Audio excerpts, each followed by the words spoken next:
Kohberger's lawyer saying Brian's father flew from his home in the Poconos to Washington State for a pre-planned cross-country road trip back home to Pennsylvania for Christmas in that white Hyundai Elantra. Driving cross-country took them approximately 2.5 days. Mr. Kohberger indicated that Brian was acting normal and not out of character on the drive back from Washington. The car seized from the Kohberger's home after Brian was arrested early Friday morning. And that's the second clue, the fact that the car, this white car that everyone was looking for, was actually in the driveway of his parents. Hello and welcome to True Crime Rocket Science, the most authentic voice in true crime. So where are we now? We've got questions dealing with motive, but I think let's not get ahead of ourselves. What was Kohberger's connection to the victims? I think you need to know that in order to intuit motive. Now, the challenge for the prosecution is to prove Kohberger's connections to the victims. To 112 to King Road, and to the crime scene. That's 3 areas. Let's take that in reverse order briefly, and then we'll deal with the connections to the victims in general, and Kaylee Goncalves in particular. Before we get to that, if you haven't subscribed to the channel, please do. If you are a subscriber, welcome to the channel. I want to just remind you that I'm not really doing live, so I don't make any income from Super Chat. So if you are enjoying this content, if you appreciate the analysis here, please make the effort to hit the thanks button and make a contribution. I also previously encouraged some of you guys to use your real names. If you don't want to do that, that's absolutely fine. But we are trying to create a more genuine community on this channel. If you want to be part of that, awesome. If you can't, or won't, or don't want to, that's also understandable. But I'm going to be encouraging you guys to do that. It'll just make things a more civilized environment for those of you who are here. If you're enjoying this video, please like, share, leave a comment, and let's get started. So, the connection to the crime scene. Did Kohberger have a connection to the crime scene, right? When you say crime scene, we're really talking about the bedrooms, the victims' bodies, that sort of thing. I think Kohberger's defense will argue that finding Kohberger's DNA at the scene doesn't mean anything. Either that it was left there during a previous visit, and if he says that, that would be conceding that he had been there before. That is information we just don't know for sure. Or otherwise he might attack the protocols and the process in terms of collecting the DNA, and perhaps indicating if it was a 90% match, well then there isn't absolute certainty that it is Kohberger's DNA. I think in this respect the CSI is revisiting the crime scene on December 20th, a month and 10 days later, and what they were tasked with while they were there, what were they doing there? What were they collecting? That may turn out to be crucial. I did stress in a video put up just before Kohberger was caught how to catch a killer through DNA. And of course, nobody watched that video. I will put a link to that video in the description. Please watch that video if you haven't already. It's about the really important aspect of mixed DNA and how one goes about finding that, mapping that, collecting that, processing that. So the prosecution will have to prove Kohberger's DNA is at the epicenter of the crime scene, which is to say in the bedrooms, on the blood-soaked blankets, on the victims or under their fingernails. What they really want, as I said earlier, are mixed DNA samples left in blood. In other words, where the perpetrator's blood actually mixed with the victim's. There can be no innocent explanation for that.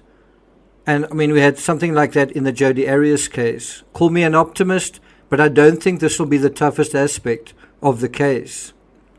That then brings us to the second area, connection to the house. We don't know for sure, but many have speculated, including me, that he had likely been inside 112 to King Road at least once before committing the murders. There is a sense that the killer was familiar with the interior. But I have to say, as time has gone by, now I'm less sure. If he had been inside, he would have known the inside of that house creaked. The floors creaked and the stairs creaked. And that alone ought to have been a disincentive for a criminal genius to try to commit the perfect crime. Think about it. I'm going to go into a house that creaks at night and try not to wake anybody up. So if he hadn't been inside, well, it was transparent enough from the outside to know who was where at whatever time, and due to the large outward-facing windows, what was actually going on inside. Were they awake? Were they asleep? If he hadn't been inside, perhaps he got the door code from a fellow student. And someone did post what looked like some kind of blueprint or layout that an investigator picked up. I'm not convinced that that is what it was, but I wouldn't be surprised if he did do something like that. Wrote down a plan, wrote down a schematic. Personally, I would imagine he had been to the house. In the body cam footage, there's a sense of low security and hundreds coming and going. So even someone uninvited who knew there was a party, knew about a party, probably would be able to get inside. Jeremy Reagan, a third-year law student, and the fact that he studied law makes you wonder, were there any law students in Moscow that Kohberger was friendly with, or that he knew, or that he hung out with? Or any reason why the law students at the University of Idaho may have any contact with the law students on the other side? Anyway, he told Fox News on November 22nd, quote, "There were parties that were kind of loud. As I would take my dog in and out to go to the bathroom, I would just be walking by. I would look up and I would see people in the windows almost every night, probably 4 or 5 nights a week.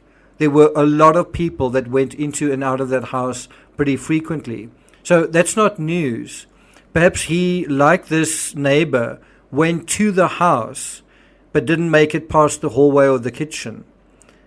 But given Kohberger's abrasive personality and poor social skills, it's likely his visit, if he did attend, didn't end well. This could be for a variety of reasons. He could have been drunk and then he made creepy comments, as he did at the Seven Siren Brewing Company bar quite recently, the previous month. Or he may have made anti-LGBTQ comments, as he's done before. Imagine how would that go down, making sort of comments like that in the middle of a party. It could even be that a fellow student recognized him or expressed discomfort about him, communicated it to one of the housemates, and he was subsequently required to leave. Bear in mind, he's an older student approaching 30, around 20, young 20-somethings. The other possibility is that he approached the house and never went in, but just sort of skulked around. That, like the neighbor, he was able to wander around the outside of the house and get a sense of what is going on inside. But I don't think that his familiarity with the victims is so indirect. And that brings us to the next aspect, connection to the victims. The family of victim Kaylee Goncalves told ABC News that they don't personally know the suspect, they haven't heard his name before, but they did say they are seeing connections between the two, but they are not ready to discuss them. What do you think that means? From that, it seems clear that Kohberger had a connection with Kaylee, and Kaylee possibly more than any of the other roommates, but we aren't exactly clear how. Why wouldn't the family be ready to discuss it? Well, it might be legally sensitive in terms of the upcoming trial, or legally sensitive in and of itself. Based on what we know, and we knew this as early as November 24th, 11 days after the incident, there is a potential overlap in Kohberger's known history as a heroin addict. And I think he was a heroin addict for something like 4 years, at least. And the history of the party house being a place or near a place where people went to get drugs. Now, according to what was said to the Idaho Tribune, a local taxi driver said that that is the area where the University of Idaho, that is a known party spot, known to the University of Idaho students. And he also added that's where people go to get drugs. Verbatim, he said, "I used to drive people there all of the time. It's a known party spot. Everyone knows that's where people go to get drugs." Well, if everyone knows, wouldn't Kohberger have known that? Now, I don't know whether the residents of 1122 King Road used drugs, or whether some did and some didn't, or whether some used them excessively while others didn't. but it seems reasonable to assume in general that drugs may have been a lure to the area for the killer. That may have been what got his attention and how in the first place. So this doesn't necessarily mean Kohberger's connection to Kaylee was through drugs, but we do know drugs played a role in the fabric, for example, of the Amanda Knox case, as well as the Henry van Breda case. And those cases both involved extremely gratuitous crime scenes within a student psychology. But drug use in general in a party setting may be how the perpetrator and the victims originally came in contact. Now let's deal with the subject of this episode, Kaylee as the primary target. We don't know whether this is unquestionably the case at this point.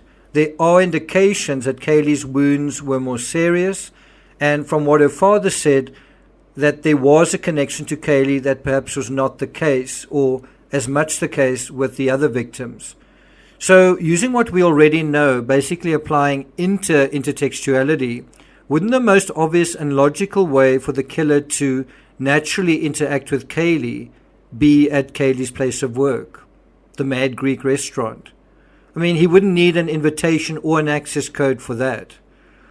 There's also a strong potential connection between Kohberger's fastidious dietary requirements as a vegan and the menu at the Mad Greek restaurant where Kaylee worked. If it wasn't easy to get hold of vegan food, then probably he would have made regular visits to an establishment that did offer that. One of my patrons informed me that a Google search for vegan restaurants has Mad Greek as the first listing with positive vegan reviews. I mean, that is just a very, very obvious way that the two could have come into contact. I'm looking for vegan food. I go to a restaurant that offers it. It's the number one on a search that I do. And I'm new to this area. And then who works at that restaurant? Who serves him at that restaurant? Who does he notice at that restaurant? We already know that there was a stalker situation in a bar setting where Kaylee was followed. So why not at the Mad Greek? We also know that Kohberger may have been in the habit of hitting on staff while eating or drinking. So much so that the male manager at the Seven Siren Brewing Company bar felt it necessary to confront him about this, and that was in December. That was just a couple of weeks ago. On paper, it appears Kohberger is single. Do you agree with that? We've gotten a little bit of information, which I'll still share with you, that he had very occasional female visitors to his apartment, but he generally kept a very low profile. He had very little friends, let alone female friends, visiting him where he lived. So think about this. On paper, it looks like Kohberger is single. He lives 9 miles away from the restaurant and from the house. Kaylee is also single, unlike 3 of the other victims. And the survivors had only just moved into the house in mid-August, right? So the survivors are, I think, less in his crosshairs because they weren't really even in the picture until later on, which may mean the killer never actually met them and thus had nothing against them. Bearing in mind what we know and bearing in mind the suspect that has been identified and arrested in connection with these murders, how does that affect our assessment of how the crime was likely committed? And Stephanie asked me a question specifically in this area. She said, you spend a lot of time focused on Kaylee and Maddie. I'm curious what your thoughts are on the unknown killer and his attitude to Ethan and Xana.